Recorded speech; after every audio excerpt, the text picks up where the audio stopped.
तेलुगू भाषा अभिवृद्धी सार्वजनिक ग्रंथालयाचे उल्लेखनीय कार्य दिनांक 13 मार्च 1996 रोजी हुतात्मा स्मृती मंदिर येथे राज्य मराठी विकास संस्था मुंबई, तेलुगू विश्वविद्यालय हैदराबाद, सोलापूर महानगरपालिका व ग्रंथालयाच्या संयुक्त विद्यमाने तेलुगू मराठी साहित्य चर्चासत्र आयोजित फेरी माननीय doctor Shivaji Sawant, doctor C Narayan Reddy, Manikrao Dhanpalwar, Sadanand More, Sarojini Vaidya असे 22 तेलुगू मराठी साहित्यकारांनी सहभाग घेऊन हा कार्यक्रम लक्ष्मीनारायण बोल्ली यांच्या नेतृत्वाखाली झाले।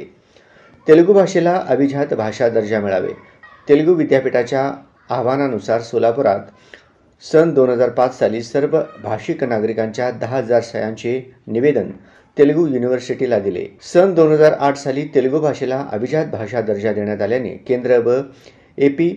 केंद्र व एपी शासनाचे अभिनंदन करण्यात आले। दरवर्षी येणाऱ्या सुट्टी दरम्यान एप्रिल-मे महिन्यात तेलुगू मराठी शिक्षण ज्येष्ठ नागरिक व विद्यार्थ्यांना देण्यात येते व गेल्या अनेक वर्षापासून भाऊबीज रोजी पहाटगाणी कार्यक्रम आयोजित करण्यात येते।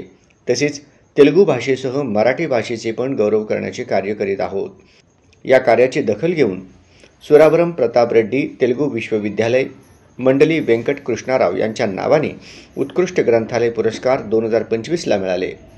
ग्रंथालयाचे अध्यक्ष श्री मल्लिकार्जुन कमटम यांचा सत्कार जिष्णुदेव वर्मा, राज्यपाल तेलंगणा, कुलपती सुप्र रेड्डी तेलुगू विश्वविद्यालय यांच्या हस्ते अध्यक्षस्थानी आचार्य वेलुदंड नित्यानंदराव, व्हाईस चान्सलर सुप्र रेड्डी हैदराबाद, तसेच प्रमुख पाहुणे डॉक्टर श्री के.व्ही. रमणाचार्य, IAS तेलंगणा शासनाचे माजी सल्लागार मंडली बुद्धप्रसाद, आमदार AP विधानसभेचे माजी उपसभापती यांच्या उपस्थितीत सन्मानचिन्ह, प्रशस्तीपत्र, शाल, बुके व रुपये 25,000 रोख राज्यपालांच्या हस्ते मल्लिकार्जुन कमटम यांचा सत्कार करण्यात आले। तसेच राज्यपाल व विद्यापीठाचे नूतन पदवी स्वीकारलेले VC रजिस्ट्रार असे 8 जणांचे ग्रंथालयातर्फे सोलापूरचे प्रसिद्ध RB मिलचे किट देऊन सत्कार करण्यात आले। संस्थेतर्फे सदस्यांनी बालराज बोल्ली, तिप्पण्णा गणेरी, उमेश कमटम, विनायक गोर्रम, लिंगमूर्ती सिरीपुरम, साई भूमेश भंडारी यावेळी हजर होते। लवकरच ग्रंथालय इमारतीचे भूमिपूजन होणार आहे।